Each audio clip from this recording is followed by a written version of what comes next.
Hello common Indian friends, నమస్కారములండి. నమస్కారములు. ఓం సత్యమోములండి. ఓం సత్యమోములు. కామన్ ఇండియన్ కమాండ్ సాప్. స్వర్గంలో ఉన్న మాటలు మనసుతో నీతో నాతో ఓం జయ శ్రీ జగన్నాథ్ విశ్వరూప దర్శనంలో అమ్మ కనకదుర్గమ్మ అందరితో మాట్లాడుతుందండి. నా నిజ జీవితంలో నేను ఎక్కడెక్కడికి వెళ్ళాను, ఏమేమి మాట్లాడాను, ఏంటి అదే సంఘర్షం, అదే సంవాదం, అదే అంతరాని మాటలు. అందులోనే ఆ మాటలే మీకు చెప్పాలి.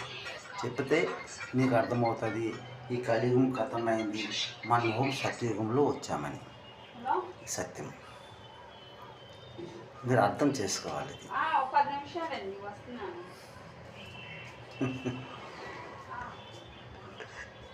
అవునా కదండి.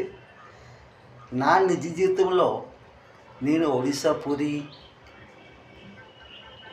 విఐపి రోడ్డు కాన్వెంట్ స్కూల్ అండి, బ్లెస్సెస్ సెక్రమెంట్ హై స్కూల్లో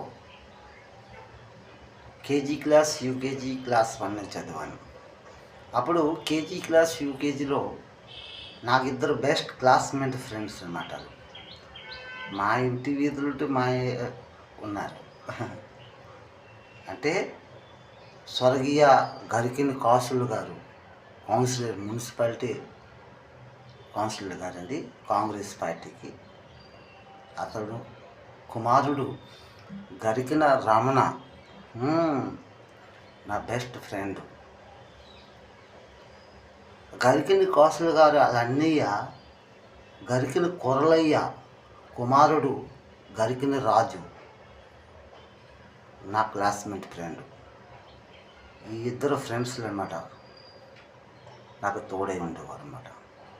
అందులో మరో ఫ్రెండ్ కూడా ఉన్నాడు, కోరి మార్కు, కోరి ప్రసాద్ కుమారుడు. పెద్ద మనుషులండి, పెద్దవాళ్ళు. వాళ్ళ దగ్గర నేనంతా అండి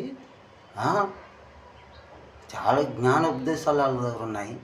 నా చిన్ననాటి చూసేటప్పుడు గరికిన రాముడు చూస్తే ఏడుకొండల వాడు వెంకటరాముని నాతో ఉండేవాడు అని అనుకునేవాడిని అండి. అవునండి. ఆ గరికిన రాజు చూస్తే ఒడిశా పూరి రాజా గజపతి రాజే నా ఎదురు నిల్చున్నాడు, చూస్తున్నా అనిపించేదండి. నా కళ్ళకు అలా కనిపించేవారండి. ఇది సత్యమైన స్వర్గంలో ఉన్న మాటలు. ఇండియన్ గురువు ఆటో ఓం సత్యము. దేవుడే చిత్తముగా నన్ను తీసుకుని